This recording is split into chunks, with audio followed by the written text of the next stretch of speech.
My name is Hattie Mae Cross, and I would not be sitting at this table tonight if it were not for a woman named Vera Mae Holloway. She lived 3 houses down for 12 years. We were not close. We nodded on the porch. We kept each other's spare keys, and I assumed for 12 years that 2 people who did not need each other was all we were. I was wrong about what that meant. In the year my daughter was 7, the year I nearly went under, Vera Mae Holloway knocked on my door and refused to leave until I came back.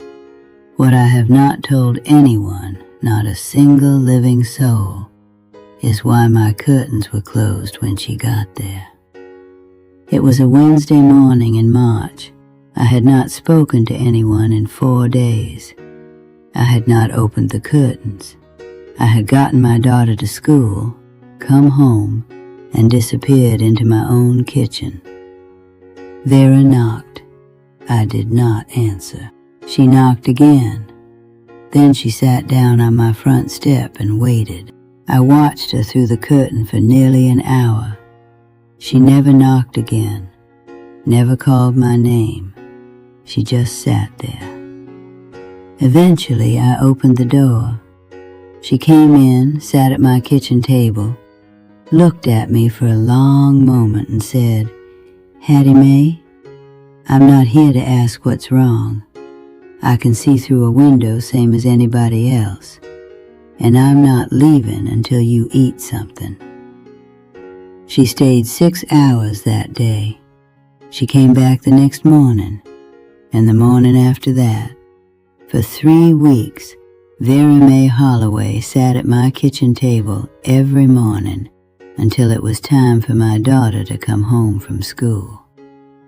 She never asked what was wrong, not once. She just came.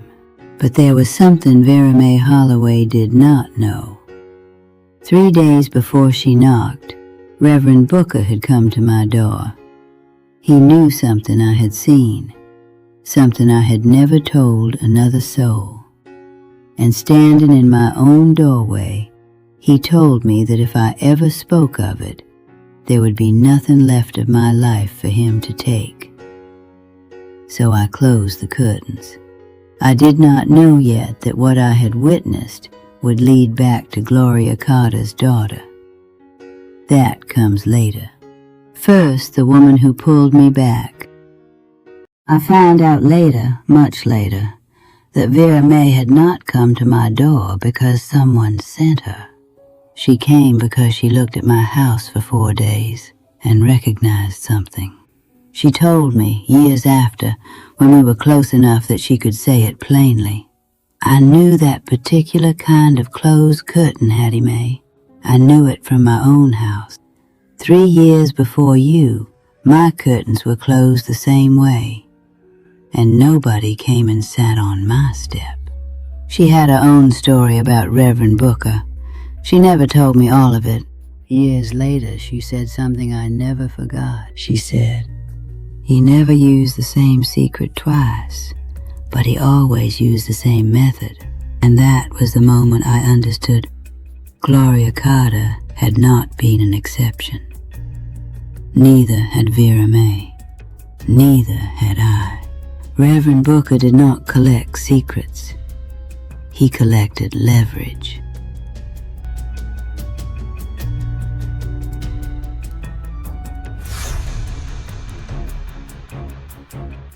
There are some people who walk into your life and change everything, not with grand gestures, but with homemade bread and a deck of cards. Vera Mae Holloway was one of them. During those 3 weeks, on the second morning she brought bread, not store bread, bread she had made herself. She cut 2 slices, buttered both of them, set one in front of me and sat down with the other. On the 4th day, she brought a deck of cards. We played spades for 2 hours. I won 3 hands. It was the first time in weeks my mind had been anywhere except my own fear. On the 8th morning, she noticed I had started opening the curtains. She never mentioned it. She poured herself a cup of coffee and said, "My daughter is coming next month with the baby. I've been trying to decide what to cook." And we talked about food for an hour. Just food. What you cook when the people you love come home. Years later, I understood what she was doing. Sometimes the way back to yourself starts with something ordinary. On the last morning of the 3rd week, I told Vera Mae I thought I was going to be all right. She put on her coat, picked up her bag, and stopped at the kitchen door. Then she turned around and said, "Hattie Mae, what that man does isn't about the women he does it to. It's about him, about what he needs to keep in his pocket to feel like himself. You did not give him that. He took it, and whatever he told you it meant about you, he was wrong." Then she walked out the door. I sat there for a long time, and then I opened every curtain in the house. My daughter was 7 that March, 2nd grade. She still wanted to hold my hand everywhere we went. I was 35 years old. I worked, I raised my daughter. I had lived in the bottom my whole life. It was an ordinary life, and I was content with it. Then one afternoon something happened that I have been carrying ever since. I know what my mama's kitchen looked like at 2 in the morning. I know what Gloria Carter looked like standing at the sink. I know what it looks like when a woman decides to carry something alone. I know because I watch them, and because I have sat in my own kitchen in the dark. I have looked at my own hands and understood that kind of silence from the inside. It does not feel like a storm. It feels like water rising, slow enough that you do not notice. And one morning you wake up and you realize the water is above your head, and you are not sure when that happened, and you are not sure you have the energy to care. In January of that year, something happened that left me more vulnerable than I had ever been as an adult. I'm not going to name it tonight. That part of the story belongs to my daughter before it belongs to anyone else. What I will tell you is that Reverend Booker came to my door. He came as a minister. Someone had mentioned that Hattie Mae Cross was having a hard time. And in the bottom, that was reason enough for a preacher to come calling. So I let him in. And he found something. Not a scandal, not a crime. He found a wound, a private fear, a private grief.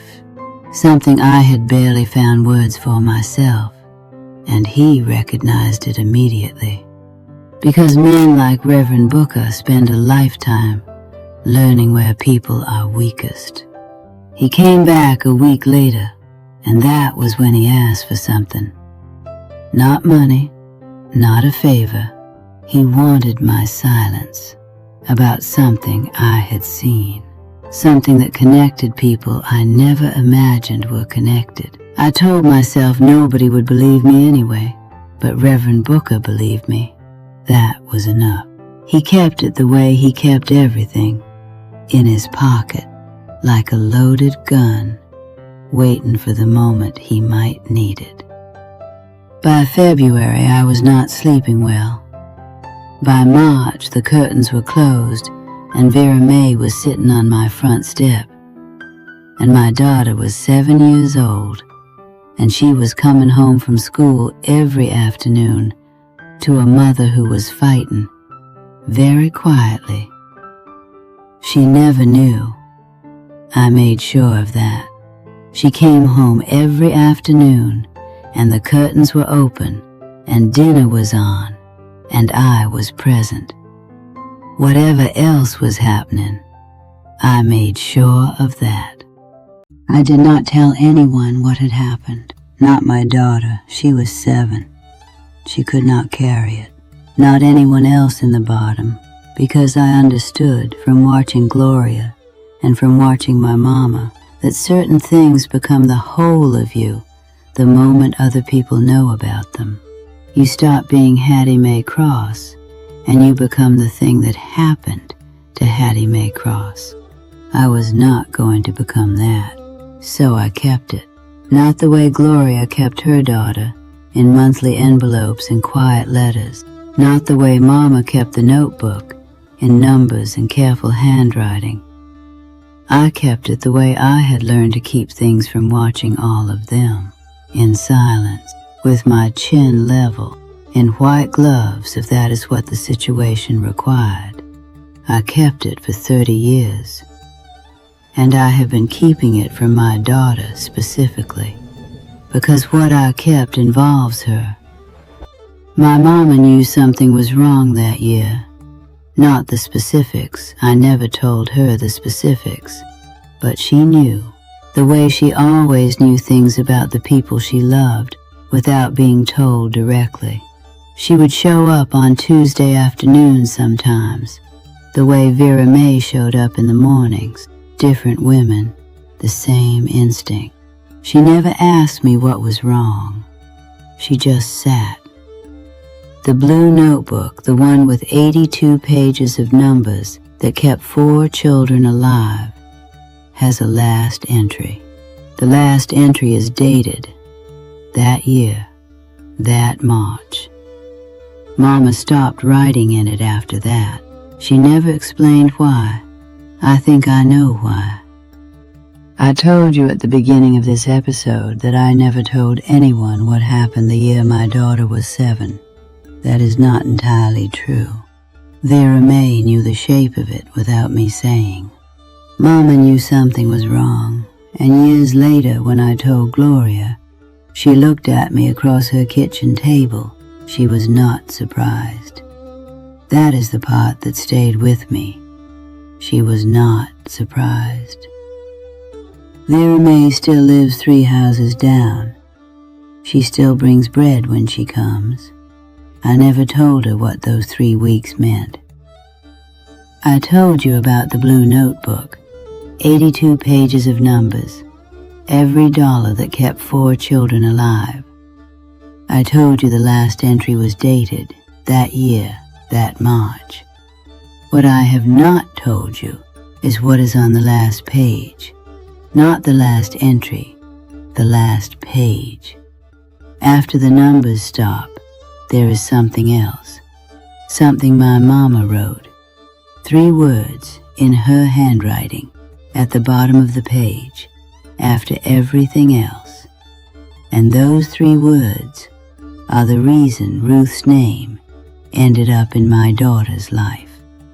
The next episode, I am going to show you those words and tell you why my mama wrote them and why my daughter was never supposed to find that notebook. Because some things are hidden to protect people, and some things are hidden because if they are ever found, everything changes. Mama knew exactly what she was doing. She always did. You come back now. You hear me,